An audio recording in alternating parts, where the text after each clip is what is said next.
Hello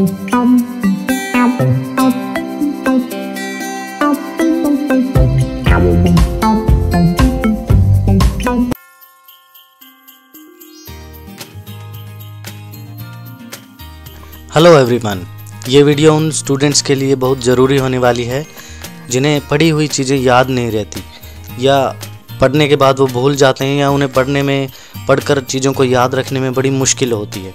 और इस video में हम सीखेंगे कैसे हम कम मेहनत करके ज़्यादा चीज़ों को याद रख सकते हैं। इस वीडियो में हम कुछ ट्रिक्स का यूज़ करेंगे जिसकी हेल्प से हम अपनी मेमोरी पावर को शार्प कर सकते हैं या लर्न करने की स्पीड को बढ़ा सकते हैं। फर्स्ट स्टेप है रिलेट।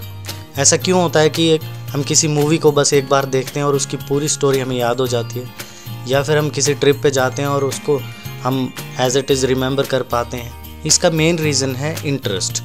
इसका मतलब है जब हमारा दिमाग किसी चीज़ को इंटरेस्ट के साथ देखता है तो उसको जल्दी रिमेंबर कर पाता है। इसी ट्रिक का यूज़ हम स्टडी में भी कर सकते हैं। हमें चीज़ों को जब भी आप याद करें तो उन चीज़ों को एक दूसरे से रिलेट करके आप अपनी फैमिली मेम्बर्स, इंटरेस्टिंग इवेंट्स या अपने फ्रेंड्स या कोई आपकी जो इंटरेस्ट की चीज़ें हैं उनके साथ इन चीज़ों को रिलेट करें। किसी भी टॉपिक को जब हम दूसरी चीज़ों के साथ इंटर रिलेट करके उनका रिलेशन बनाकर जब उनको याद करते हैं तो उसे याद करना बड़ा इजी हो जाता है। सेकंड स्टेप है टीच समवन। अगर आप किसी टॉपिक को अच्छे से समझना चाहते हैं तो उसे खुद पढ़ने के बाद दूसरों को समझाएं। अगर आप जो आपने पढ़ा है उसे दूसरों को नहीं समझा सकते तो इसका मतलब आप उसे खुद भी नहीं समझ सकते।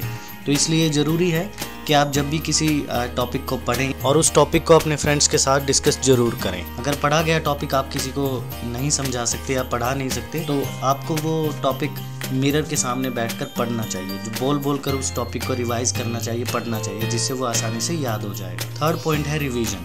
जिस भी टॉपिक को या सब्जेक्ट को आप पढ़ते हैं वो ज़रूरी है कि आप 2 दिन या 3 दिन बाद उसे आप रिवाइज ज़रूर करें। जनरली स्टूडेंट्स क्या करते हैं कि किसी सब्जेक्ट को पढ़ते हैं और वो चैप्टर वाइज कंटिन्यूटी में उसे पढ़ते जाते हैं। एक चैप्टर फिनिश किया, दूसरा किया, तीसरा किया, इसी तरीके से वो कंटिन्यूटी में रहते हैं। बट टाइम टू टाइम उसे रिवाइज नहीं करते। रिवाइज ना करने से होता ये है कि आप जो पिछला चैप्टर आपने पढ़ा उसे भूल जाओ और एग्ज़ाम के टाइम पे या टेस्ट के टाइम पे आप उसको दोबारा से रिवाइज करने की ज़रूरत पड़ती है। जो भी टॉपिक आप पढ़ें उसे 2 या 3 दिन बाद ज़रूर रिवाइज करें, तभी आप अगले स्टेप पे जाएं या अगले चैप्टर पे जाएं जब आप पिछला चैप्टर अच्छे से रिवाइज कर लें। फोर्थ स्टेप है शॉर्ट नोट्स।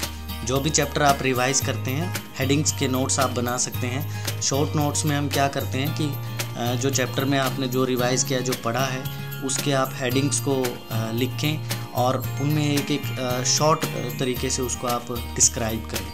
जिससे होता क्या है, जब भी आप चैप्टर पढ़ेंगे तो उन शॉर्ट नोट्स को पहले पढ़ें या क्विक रिवीजन के लिए उन शॉर्ट नोट्स का यूज़ कर सकते हैं, जिससे आपको जो मेन हेडिंग्स हैं उनको याद करने में बड़ी आसानी हो जाती है। और जब भी आप एग्ज़ाम में जब मेन हेडिंग्स के साथ जब आप किसी टॉपिक को शुरू करते हैं तो अंदर जो आपने मटेरियल लिखा है वो लिखना बड़ा इजी हो जाता है। तो शॉर्ट नोट्स ज़रूर बनाएं। फिफ्थ स्टेप है प्राणायाम। अगर आप अपने ब्रेन को शार्प रखना चाहते हैं, हेल्दी रखना चाहते हैं तो प्राणायाम ज़रूर करें।